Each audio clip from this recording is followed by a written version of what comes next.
It's so nice to talk to you. This is actually the first of these Zoom podcast things that I'm doing. I feel honored. You are the first. You're number one, and it is appropriate. I did it deliberately. The context of these is that we were supposed to meet in London for the European Poetry Festival that I run in April 2020, and then we had to cancel that, move it to September, November, and eventually we succumbed to the unnameable and couldn't meet. Yeah. So we've never met, which is a shame, because I do feel like I know you, which is one of the great privileges. I mean, obviously I don't know you at all, but you know, sometimes you know people a little bit more when you've never met them through their work, because you think about their work and not, you know, how they slapped you in the face when you met. Yeah, that's something I'm very uncomfortable with, though, in many contexts, because, you know, when I do book signings, so I've published only one book as of now. I've also been published in an anthology, but it's a little different because it's from a Greek publishing house.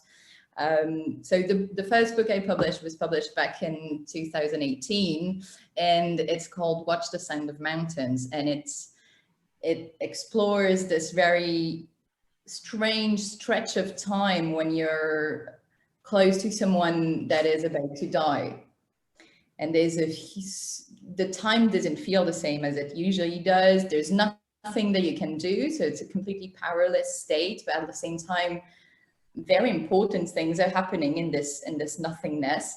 And so I wrote this book that is addressed to its character, so it's written in you, and so many people come to me feeling like we have this huge connection about the loved ones they lost. And I'm like, I don't know you at all. This is extra creepy.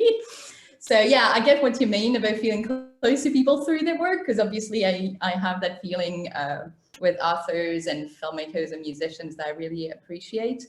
But being put in the other way, in the other position, having this dynamic reversed is very uncomfortable. Yeah, I have some friends who have been through exactly what you describe. I think my connection to your work has been obviously because we've corresponded and chatted, and I would say, as you know, it's quite methodological rather than content based, because I was really excited to discover what you were doing on the boundaries of what a lot of people would call visual art and what I would call visual literature, which is a big mission of the festival. But when you rephrase it like that and you put the onus on the content, I mean, that's ignorant of me, because a lot of the time actually because we do this for a living to a certain extent, and it's a great joy.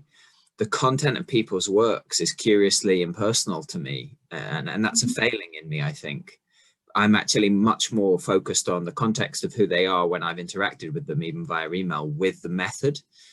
But I do want to jump back to that. So do you feel like there's this strange sense of responsibility when people do that and they put their own, because in a way this is a big argument about what literature is for a lot of people, you know, and I'll start by saying from my own side, I don't ever care what the reader or the audience feels. You know, my work is just for me, and I don't even mean that as a joke. So I wonder how you feel about that.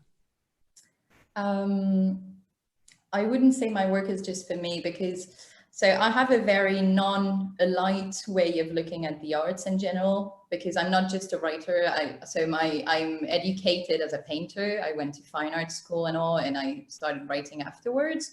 And I was very hurt by the very elite character of how we were taught to consider the arts, and how we were part of, you know, this very above the usual people that are artists, and that we had this higher status sort of.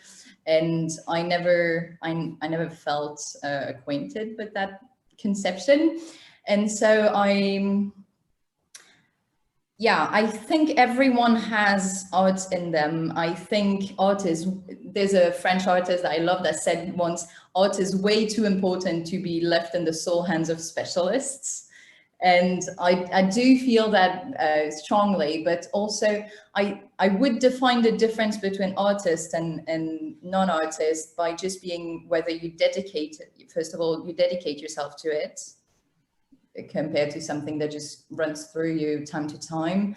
And also the fact that there's this thought that is, I wouldn't say it's addressed to someone, but it has this, there's a transcendence of the artistic gesture in it.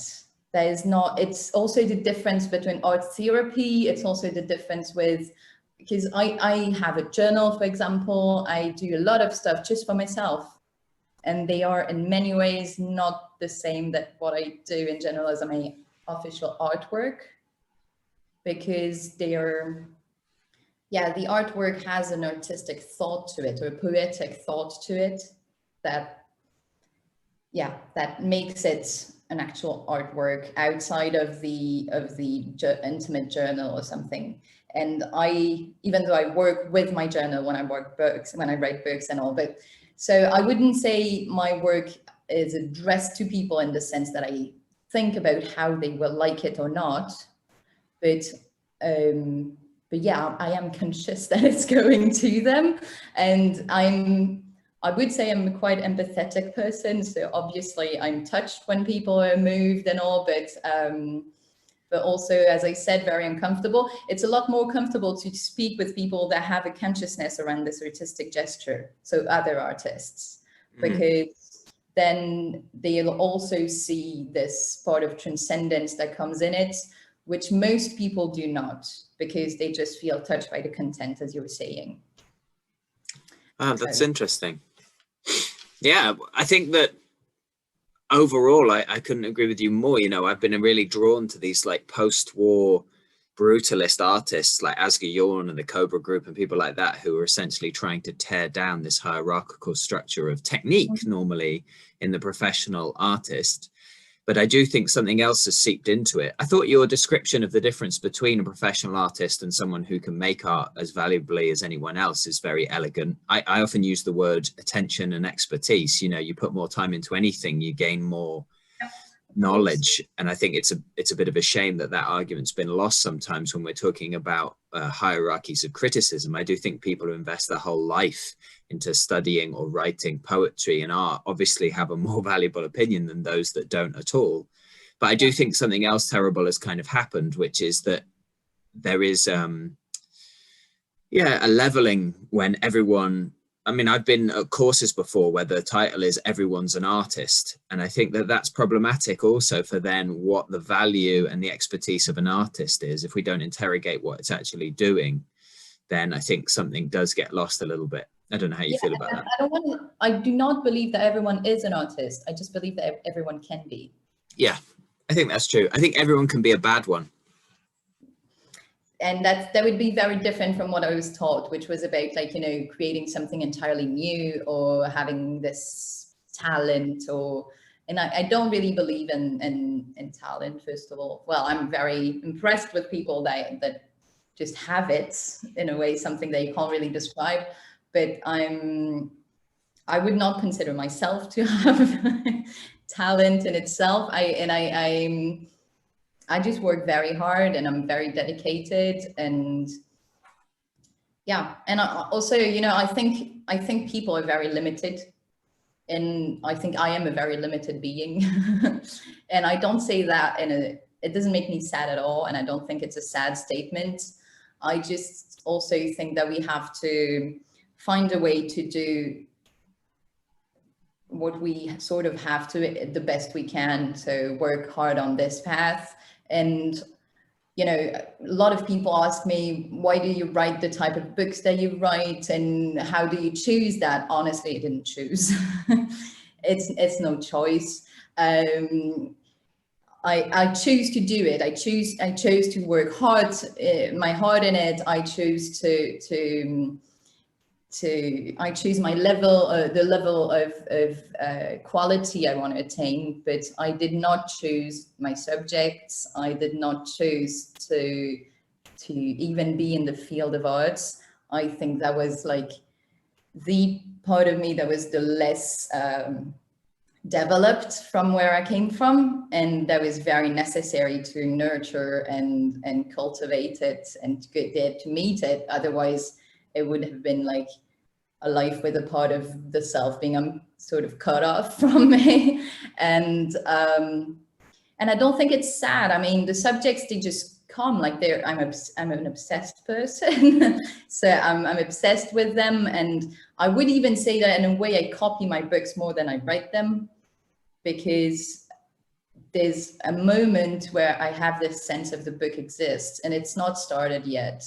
And I have to get to meet it and to find where it rings the right note. And I work a lot thinking this is not yet what I'm trying to achieve.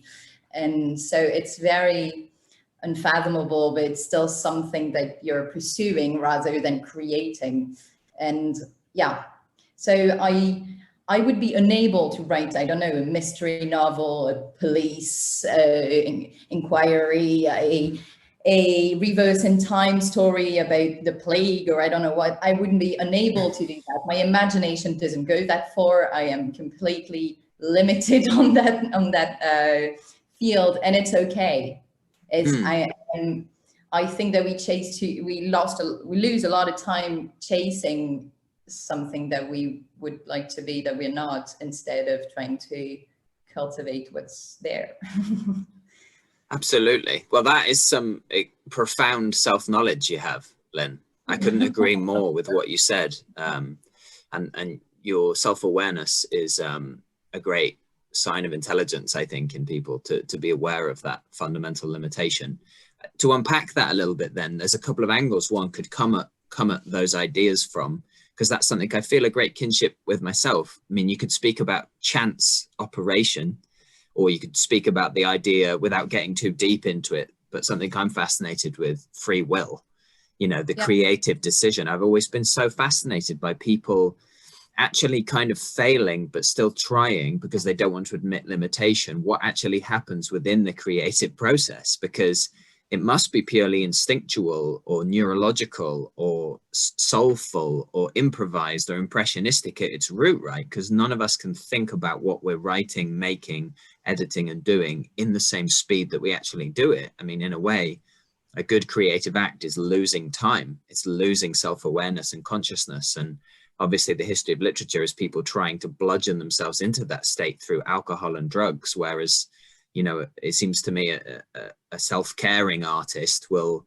just create the space to get into that moment. So I wonder how you conceive of that, benevolent limitation. You use the word limitation to mean self-awareness. I think it's like we're all fundamentally limited. So I wonder how you conceive it. Do you see it as something mysterious, or do you see it as something about chance? Well, first of all, on a very personal, like, I'm not extending this to like other people should do the same, but on a very personal level, I consider what I try to pursue things that I can achieve. Meaning I try to put the importance of what I do in the fact of doing it, rather than in its recognition or in its welcoming by the rest of the world. Therefore, I'm always very happily surprised when something works out, like when you contacted me. And I'm always, it's always a surprise, because what I do is not the main, it is the end. I'm not trying to achieve something through art. I'm trying to do art the best way I can. And therefore I cannot really be disappointed with how it works out, because no matter if people understand it, no matter if people, if it gets recognition, if I can make a living out of it, I will still have given my best in the art that I do. So I work on there's no really place for disappointment in the way I conceive my artistic career. Obviously, I've had events that draw big crowds and others that had no one there. And I try to focus on the fact that I'm going to share whatever it is I have to share with the few people that are there. And it doesn't matter if it's not thousands of people present. And so, yeah, I do think that there's a value of this dedication. And I also think that it's right to question yourself a bit, because obviously there's a part of you that pours in the work. And I think it's very important to try to reflect on whether that work gets more into it's done for yourself as in a therapy way, or you need it, or whether it is conceptually artistic and therefore also turned to the rest of the world in a way. And yeah, I would not judge the fact of continuing to produce art when it's just failing over and over again. I would just think that it's a sad mood to be in, to feel the failure of it, instead of thinking, this is what I need to keep on going. Let's keep on doing it. It makes me happy. And that should be the only thing in that kind of circle that matters, instead of being a place of a failure, a repeated failure. I would also say that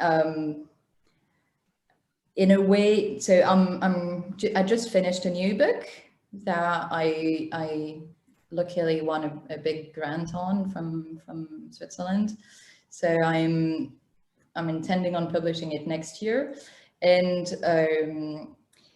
this is precisely, in a way, the subject of the book precisely revolves around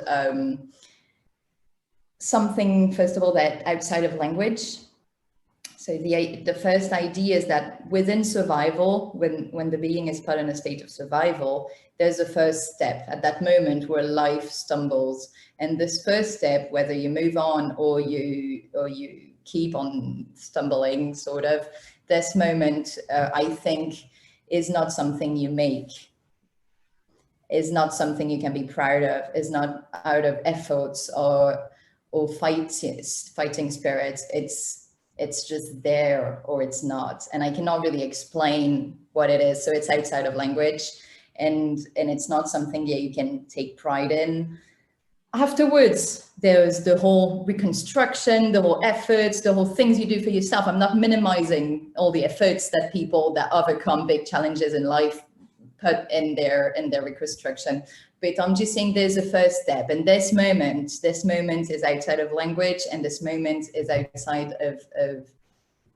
of control, of power, of the self. And so, yeah, I think that we all be happier if we embraced our limitation and the reality of who we are, and try to, yeah, focus on things that we can actually achieve. If you choose to be in the field of arts, if you're drawn to a sense of poetry that you're pursuing, then this is the goal. The goal is not to gain recognition, or it's just the happy ending if it happens. But I mean, yeah, also because you can rapidly feel like a fraud.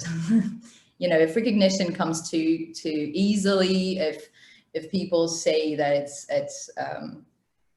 it's amazing work when you feel like it should be even better, like you didn't go through with all that you should have put in it, then it's also a very annoying feeling, because you feel like you're also misunderstood, even though the reports are great. So, yeah. I also think, just to extend my agreement with your previous ideas, that feeling of fraudulence is inherent. You know, it's been a big part of my life, is to watch people who are more commercially successful and see how the line moves, you know, when they strive to get attention or success, or it comes upon them accidentally, then they start to become dissatisfied with other elements, which I've yet to experience. And therefore, it seems to me just a healthy state of the superego to believe what you're doing is fundamentally inauthentic, and people who accept that tend to be the more authentic. But congratulations on your new book and finishing it. I have a few questions from what you just said, which was, again, really insightful. Before I ask you about the nature of that book, because I too am fascinated with non-conscious or cognitive decisions and the idea of free will and survival. That's something I've always been interested in. if you are, as I think I am too, process orientated in your work, i.e. you're not trying to front load a product that you create for people, which even really wonderful artists often do, right? Maybe the nature of their process is the editor or the publisher tells them this needs to be more like this. Then maybe that has part of the reason why I was so excited to discover your work's multi-methodological approach. And I wonder, something that's happened to me in being process orientated is then a kind of, I wouldn't say catastrophic or emotional, but a general disappointment in the product, or a sense that as soon as I finish my book, I feel very little about it. I'm happy, but in a daily way, shall we say. So to tie it into the experience you had at book signings, do you feel, because you are so process orientated, when you finished, for example, this new book, that it is completely finished, or does it still stay with you a little bit? Well, again, I'm going to say both because I never give clear answers. But yeah, what you're saying is very true. There's a famous French writer called Marguerite Duras who said that there's nothing further from a writer than a book that is finished, that he wrote that's finished. And so, yeah, I do feel that distance that has grown, and that grows with everything I do when it's done, but also have a very weird sense of never achieving it. So it's always within the process of being done, even when it is done. Because I mean, as I said before, I primarily work in images, so in painting and drawing, and I do work on very poor materials. And I work on rapid techniques, so it can all be. I make a lot of drawings, and I can. At the moment, it's rather light on my wall, but I cover the walls of my kitchen with drawings all the time. And I mean, I can produce between 100 and 200 drawings a day. Wow. So it's a lot of them. Wow, that's intense. Yeah, it is. And it's intense to wake up within them all wow. So do you day. feel like you really lose time in that process then? Is it kind of manic? Because that's a huge, I mean, I make a lot of work but that's a huge creative, physiological output. It must be exhausting. It is. I'm not a very physical person. I mean, I'm one of the weird people that can forget they have a body for extended amount of hours. So I can literally sit for 10 hours straight drawing and not feel like I should go for a walk or anything. So yeah, I have I guess I'm so focused that I forget the rest of even myself exists.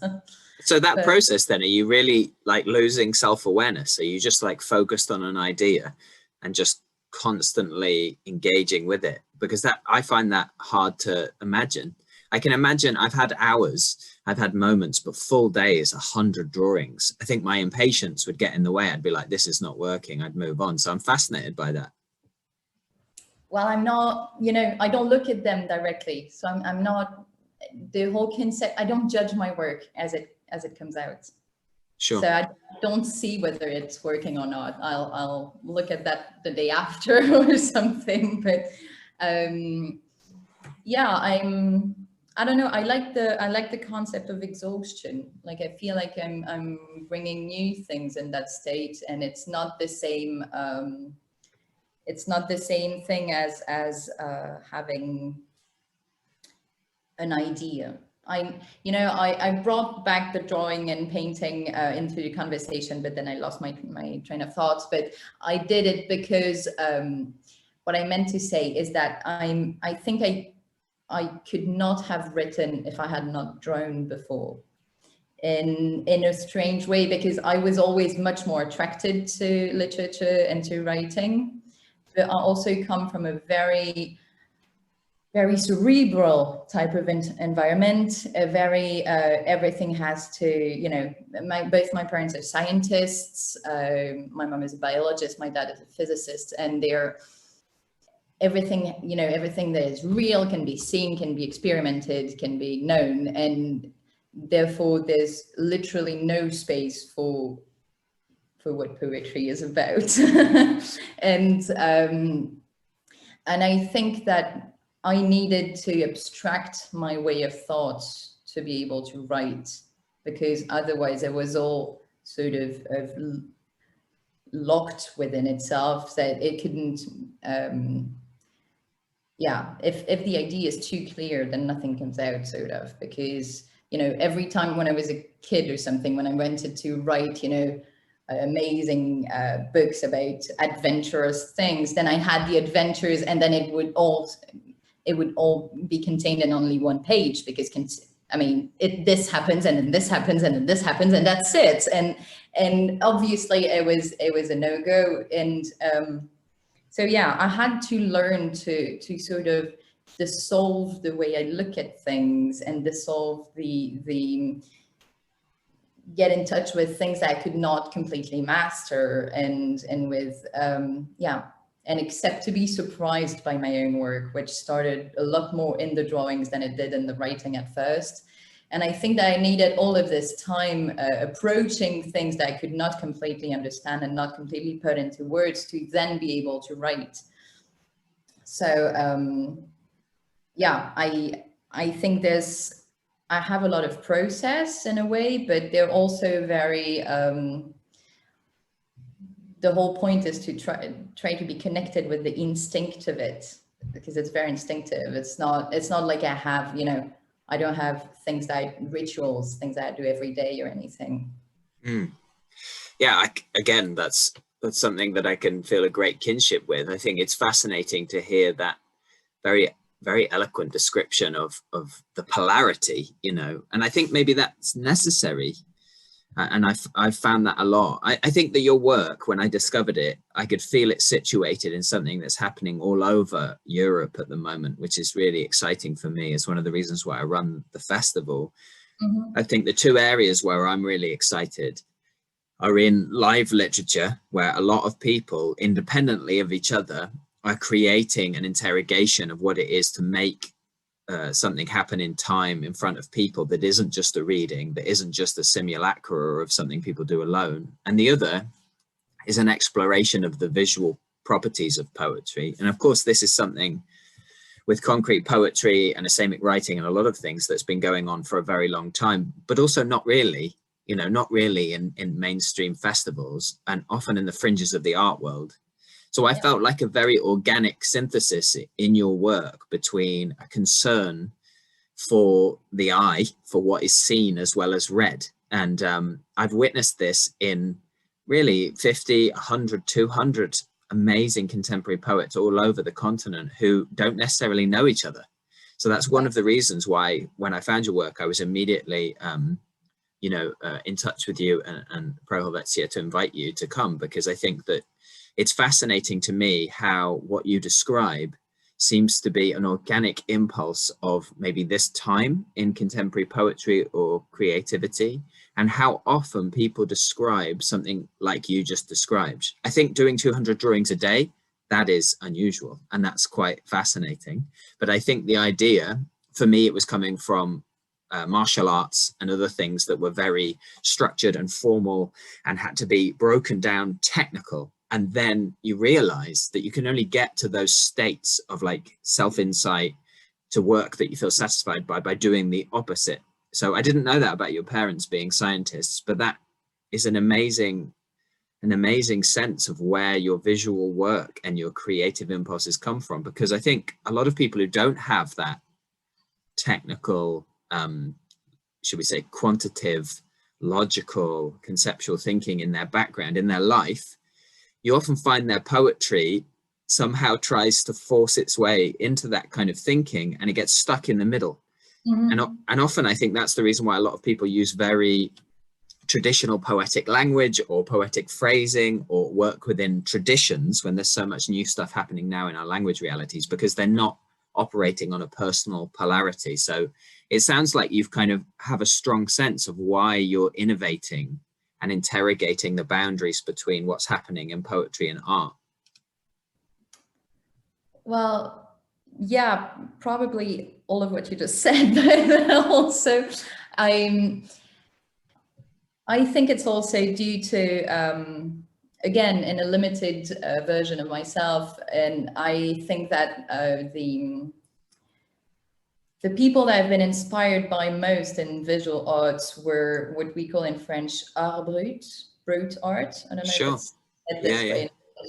And so people are compulsively drawn to what they do, and I've always liked the shapes of that, the almost, just like you find in children drawings, the very raw and very authentic representations. And this also is something that I obviously struggle with, because when I find a shape that I like, then I tend to reproduce it over and over again until it's empty, until it doesn't work. And it worked so well at the beginning while it was a little imperfect, and tried to perfect it, and it lost it. And I know that I'm using the "it" word a lot, but I mean, it's exactly about that. Like, what is it that makes something hold a poetic character to itself, or sometimes it's not there, and it's not really something that you can define, or there's no method to get to it. It's a very unfathomable thing, poetry. And I think that, yeah, an artist I really liked once said that the beauty pays visits. So you cannot arrange for it to be in your work. There's no method, again, like I said. And yeah, I think the best you can do is try to be there when the rendezvous comes. Yeah. And so yeah, I don't know why I do so many things. I also think because a lot of it is garbage. So yeah, it gets back to your question before about feeling that you've finished something and whether you feel distant from it or not. Because in a way, considering the way I work in those huge series, and then I have to make a selection of the best ones and all, it can always still be suddenly at present time. A work that I did 6 years ago can suddenly be so right in the middle of a series from nowadays. So then it's going to be a present time work, even if I forgot it for 3 or 5 or 10 years. And yeah, so I have this relationship with the work that it's just sort of a huge collection of little fragments that I will have at some point to stick together to make the bigger story, which I do it's how I conceptualize my exhibitions. I take everything and I try to tell a story on the walls with all those fragments. It's a little different with books because, well, first of all, books are the only thing that I managed to stay committed to for that long, because so my first book, it took me about 2 years to write it. The new one, it's been about 3.5 years I've been working on it. And yeah, I don't even think I've been in a relationship with a human being this long. So yeah, there's a huge sense of commitment. And once again, it's due to this very strange sense that it exists outside of me and outside of anyone's reach. I have to get to meet it. So a book exists more as a whole than any of my drawings do. They exist somehow together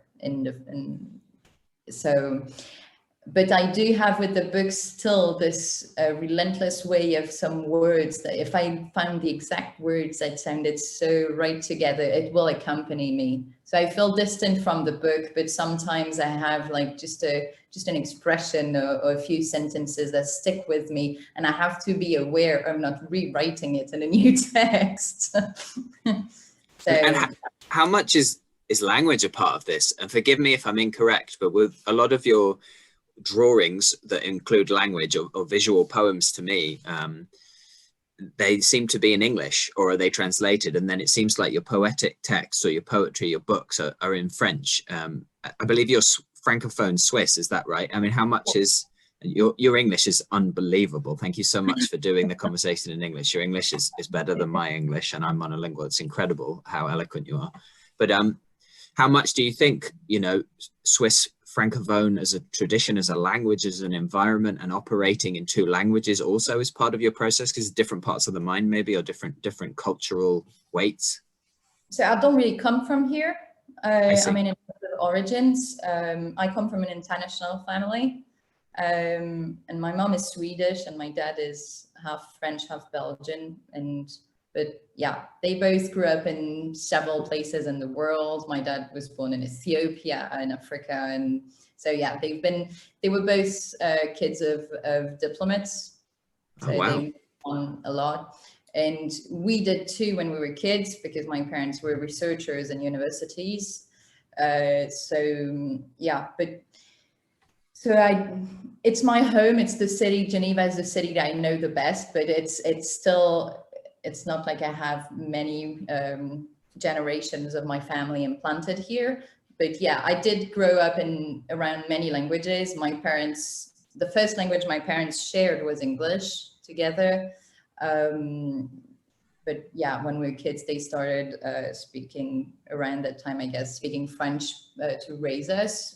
My mom is fluent in French. My dad is not fluent in Swedish. So yeah, when I was a kid, my mom spoke Swedish to me, my dad French, and English was there whenever friends visited, those stuff. So it's been very multilingual. To get back to your question, no, it's a false impression you have, because I've been sending you the visual poems in English. I think most of them are in French, but it's about the same amount. Right. I think there's a little more in French, but it's about the same amount. I felt very frustrated. I've tried already to write longer texts in English, and sadly my English is not good enough for that. Because I don't know, I have this inexplicable feeling about French that is really the language that I've you know, there's many ways of being fluent in a language. And for example, when I got for the first time, when I set off to spend a long extended period of time in an English speaking country, it was in New York. And then rapidly afterwards, I spent time in Edinburgh in Scotland as well. And I had no idea what slang was, for example. I had never been around people, you know, chatting casually in streets. My English was family English or literature English. And so there was so many usual casual words that I was not able to understand, let alone use. And which I guess make me sound very posh in a way, but you know, so no, I'm not comfortable with English the way I am in French. And a lot of the work I do is, yes, centered on the language itself. I do think that, you know, I work on the sounds of words in French, and especially in my books, and on the, yeah, on how, if you have a beautiful idea in content, how the form can make it understandable somehow, and not just understandable like it's words. Obviously, people understand it, but understandable so that it will go the most directly from the sense, whatever essence of my being to the essence of yours. And only if the form of the words is really there, then it can get this direct road from me to you. And yeah, I think that it's a lot about somehow questioning how language also works. You know, I think that, yeah, the poetry somehow gets there when language stumbles, if that makes sense. And I work on that a lot, make language stumble. Yeah. Sorry, please go ahead. No, I'm so yeah, I definitely work on the language as a material itself, and I am sadly, despite all of your very nice compliments, not there with English yet. I don't feel this endless field of possibility in English. I often have only one word that I can use for one idea. And if it's not the right sound of the right phrasing, I don't have many resources to go around it. I think this conversation might be evidence to the contrary, but I understand what you mean. Being monolingual, whenever I speak, obviously, it sounds like your background gives you an exceptional range of knowledge of the invisible import of being multilingual to an extensive extent. But I suppose any Swiss writer must be vaguely aware of the multiplicity of languages within your nation. So that always is something that fascinates me, especially with your relationship to English, which you are so proficient with, as this conversation, as I say, has been great evidence of. It's been so nice to talk to you. You're so generous and open and insightful about your work. So I'm really happy, and I feel very privileged that hopefully one day we'll be able to bring you to London to perform, and that with this conversation, I'll share your website, which is just your name.com, I believe. Yeah, exactly. And I believe that your book, Watch the Sound of the Mountains, is being translated into English. Is that correct? It is. It is currently being translated, yeah. So brilliant. So I'll make sure I share that with the festival too, so that people can get hold of your work in the English language world, where they already can in the Francophone world, I think. Yeah, yeah. And thank you so much for having me. It was, as always, a pleasure to chat with you. And yeah, till next time. Thank you so much, Lynn. Have a lovely day. Have a lovely day. Bye.